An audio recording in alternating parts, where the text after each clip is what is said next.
Buenas noches, mi nombre es Ana Hernández, estudiante de la carrera Derecho Semipresencial de la UNIYES Estado Apure.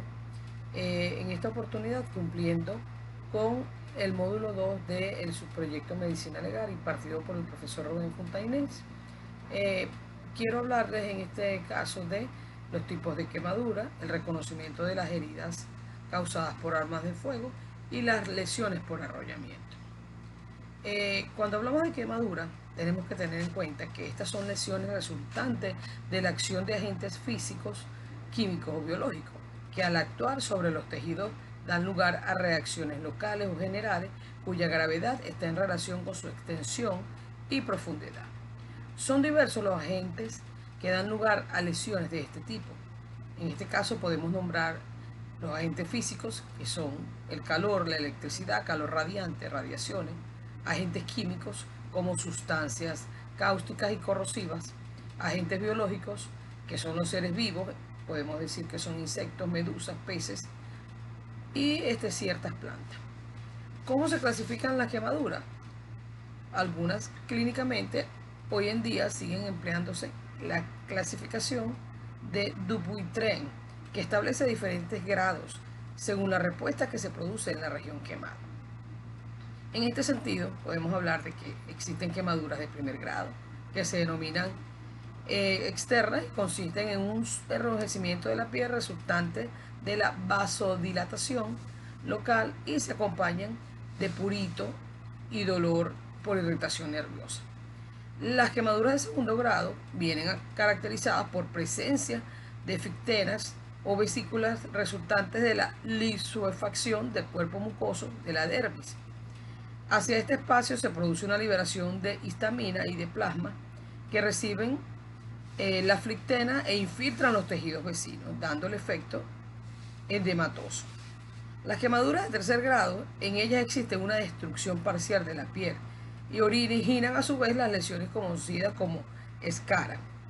Las de cuarto y quinto grado, que estaremos hablando del último tipo de quemadura, en ellas se produce el total de la destrucción del tejido, llegado a la carbonización y que afectará según el grado la dermis, la epidermis y el tejido celular cutáneo. Ahora hablemos de las lesiones por armas de fuego. En este caso, estas reciben el nombre, las armas de fuego reciben el nombre de instrumentos de dimensiones y toma formas variadas destinadas a lanzar violentamente ciertos proyectiles aprovechando la fuerza expansiva de los gases que se desprenden al inflamarse de forma instantánea sustancias explosivas en un espacio continuado. Cuando hablamos de heridas de armas de fuego, tenemos que hacer énfasis en una herida contusa por armas de fuego, que es aquella que se produce cuando el proyectil, en vez de tocar los tejidos, choca contra algún objeto duro que llevamos encima.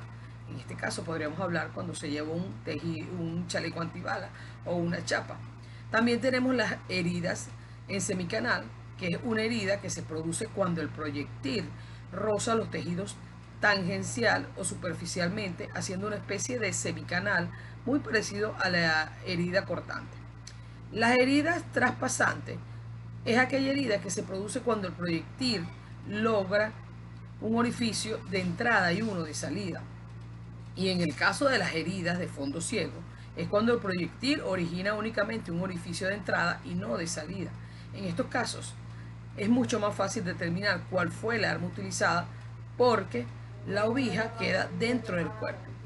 Las heridas por explosión se producen a través de dos mecanismos. Uno, que es cuando se trata de un proyectil único o normal, y el otro cuando se trata de un proyectil explosivo, propiamente dicho, o que tiene efectos explosivos. Ahora hablemos de las lesiones por atropello o por arrollamiento. En medicina legal, el atropello o el arrollamiento se refieren a un tipo especial de violencia que tiene lugar como consecuencia de un encuentro entre un cuerpo humano y una multitud.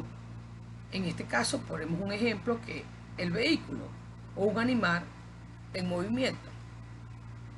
El trauma torácico afecta la capacidad respiratoria e incluso daña las formas significativas, órganos internos, sin que las lesiones puedan verse externamente.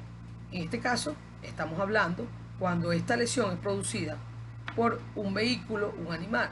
En el caso de la lesión cerebral, los llamados traumatismos cráneoencefálicos pueden llegar a ser de extrema gravedad, más en los casos en que las víctimas terminan en coma o no logran recuperarse nunca. Las lesiones a la altura de la cabeza, cuello y cara, si bien estos daños pueden ser de mayor o menor gravedad, según el concepto que tenga el médico, deben ser tratados con especial cuidado, debido sobre todo al riesgo de sufrir una lesión en dicha parte del cuerpo. Y tampoco podemos olvidar que en los casos en los que salimos despedidos del vehículo o que un choque ha provocado la deformación del vehículo, podemos sufrir perforaciones que comprometan arterias, órganos vitales o nuestro propio aparato respiratorio. Hablemos ahora de las lesiones en las extremidades. Este tipo de lesiones pueden ir de las menores graves, como son las fisuras o esquinces, a las más graves. En este caso son las fracturas abiertas o incluso amputaciones de órganos externos como brazos, piernas, manos, entre otras. Las lesiones a la altura de la columna, el esguince cervical o latigazo cervical es una lesión muy común que se produce a la altura del cuello y que suele ser más frecuente en accidentes por alcance con otro vehículo. La lesión modular, por su parte, son lesiones en las columnas que pueden ser especialmente graves, llegando a producir paraplegicidad, hemiplegia o tetraplegia, pues no se trata en este caso de lesiones en las vértebras, sino del tejido nervioso. La rehabilitación con fisioterapia resulta esencial y obligatorio, no solo para intentar revertir un posible parálisis, que en muchos casos es irreversible, sino para evitar deformidades o problemas respiratorios. Espero que esta información que les he compartido les sirva de mucho como me ha servido a mí. Gracias por la atención prestada.